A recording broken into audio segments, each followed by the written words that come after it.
자, 안녕하세요. 네. 자, 책은 74쪽이고요. 우리 지난 시간에 좀 못한 거 있어서 조금만 언급하고 갈게요.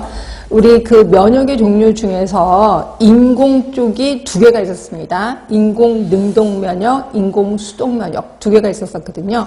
그래서 요게 비교하는 게 우리 쪽에서는 아직까지 한 번도 문제 나오진 않았거든요. 그래서 너무 그 시간적 투자는 많이 하지 않아도 되는데 감을 좀 잡으시라고 좀 설명을 드릴게요. 그러니까 인공 능동 면역은 우리가 알고 있는 예방접종 이걸 얘기했었고, 인공 수동 면역은 이제 그 환자의 면역 혈청을 내가 주사 맞는 것, 또는 항독소를 주사 맞는 것이라고 표현했거든요. 자, 발효 시간 보세요. 발효 시간은 길어요, 인공 능동이. 그래서 혹시 독감 예방 주사는 한 달 전에 맞아야 됩니다, 이런 얘기 들어보셨을 거예요. 왜냐면 발효 시간이 길기 때문에. 그런데 비해서 인공 수동 면역은 주사를 맞자마자 바로 효력을 봅니다. 좀 짧다, 이렇게 생각하시면 되고요. 그 대신 이렇게 해서 발효가 효과가 됐다면 이 효력 지속 시간이 긴 게 인공 능동. 그래서 독감 예방주사 같은 경우는 1년까지 갑니다. 1년에 한 번씩 맞아라, 이런 얘기 들어보셨을 거예요. 근데 인공 수동 면역은 길어야 4주, 이렇게 생각하시면 돼요. 되게 짧습니다, 그 효력이. 그 다음에 이제 혈청병 수반이, 이제 아까 그 인공 수동 면역은 환자의 면역 혈청 주사 받으니까 당연히 혈청병 수반이 될 수 있어요. 그렇죠? 그런데 비해서 인공 능동 면역은 혈청병 수반이 안 되는 거죠. 자, 인공 능동 면역은 당연히 건강한 사람이 맞아요, 예방을 목적으로. 그러나 인공 수동 면역은 환자, 예를 들어 내가 에이즈 환자야. 근데 지금 독감이 유행해. 그럼 독감 걸리면 난 죽게 되잖아요. 그래서 환자를 대상으로 치료 목적으로 맞는다라고 보시면 돼요. 그래서 이것도 가볍게 훑어보시면 될 것 같고, 그 다음에 감염 가정 중에, 이건 한마디로 낱말 뜻풀인데, 이 중에서 조금 신경 쓰실 거는 세대기, 요거 하나 신경 쓰시라고요. 그래서 세대기는 병원체가 내 몸에 들어와서 얘도 내 몸속에 들어와서 처음에 숨어 있다가 활동을 하기 시작하고 활동이 극에 달아. 그러니까 완벽하게 활동을 한 다음에 다시 내 코 속 또는 침에서 쏟아져 나오는데, 이 감염력이 그 배출돼서 거기 보실 거예요. 증식한 후 그 숙주에서 다시 배출돼서 가장 전염력이 클 때까지를 우리 세대기라고 표현하는 거고, 이 세대기 때 사람들은 온갖 균을 뿌리고 다니겠구나라고 생각하시면 됩니다.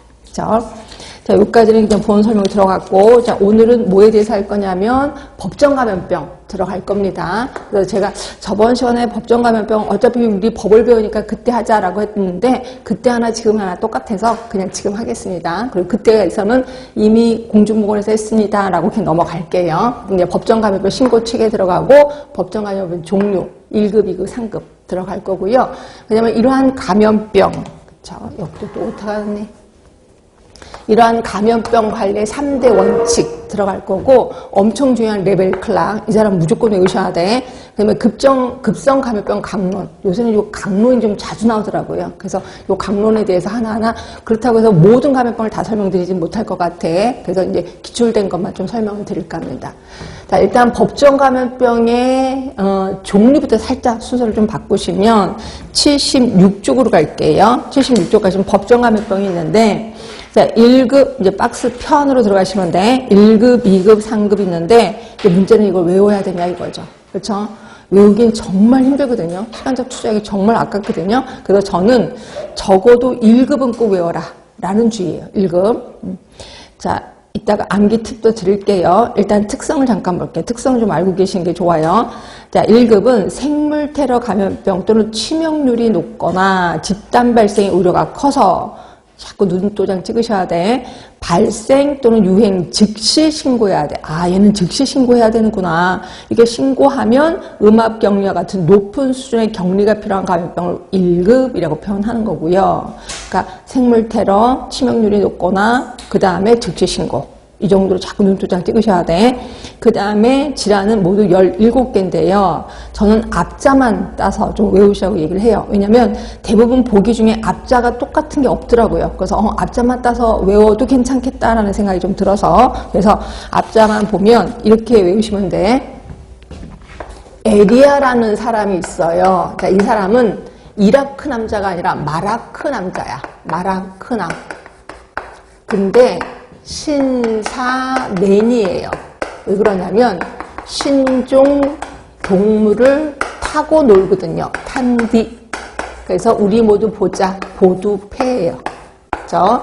자, 에볼라, 리프트밸리열, 야톡병, 마버그열, 라싸열, 크리미안 코고출혈 등등등 있거든요. 근데 전체 그 질병 전체 이름을 좀 알고 계신 거 좋긴 하는데 그게 조금 힘들면 일단 이 앞자만 따서라도 좀 외우시는 게 좋아. 그래서 거기 N은 에볼라, 그 다음에 리는 리프트밸리열하고 리프트밸리열 바로 밑에 있을 겁니다. 이렇게 있을 거고 야는 야톡병 있을 거고요. 그렇죠? 그리고 마는 마버그열 찾아보시면 다 있을 거예요. 그리고 라는 라싸열 다 있을 거고. 그래서 앞자만 따서 에리아, 마라크남, 신사멘, 신종 인플루엔자고 신종 감염병 증후군이에요. 그리고